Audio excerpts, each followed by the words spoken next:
Hi, my dear students, this is Dr. Amir, and this is a continuation for the previous lecture on Shelley's Ode to the West Wind. In this lecture, we will discuss Canto 2. Thou on whose stream, the first stanza of Canto 2, mid the steep sky commotion, loose clouds like earth decaying leaves are shed, shook from the tangled pose of heaven and ocean.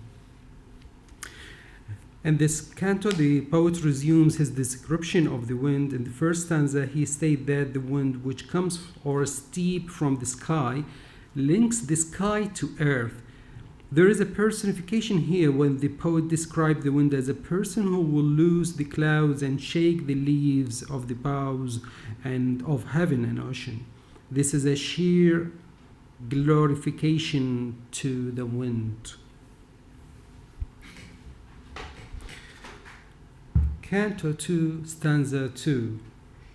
Angels of rain and lightning, they are spread on the blue surface of thine airy surge, like the bright hair uplifted from the head.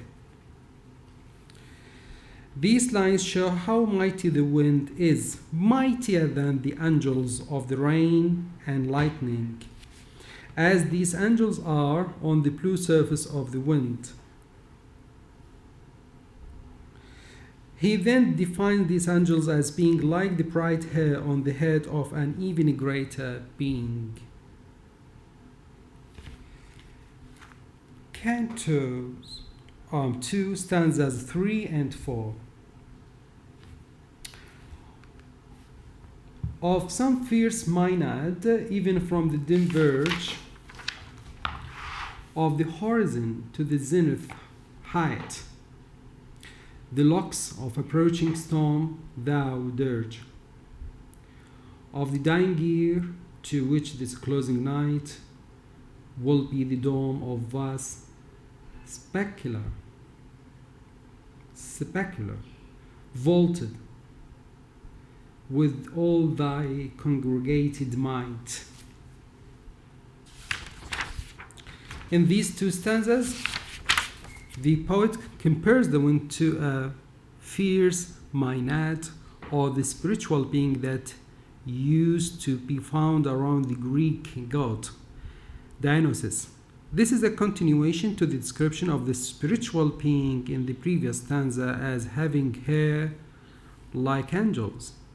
The wind is represented here as a mighty god or a spiritual being whose head is covered with angels or as hair. These angels of rain and lightning indicates that a storm is approaching or coming.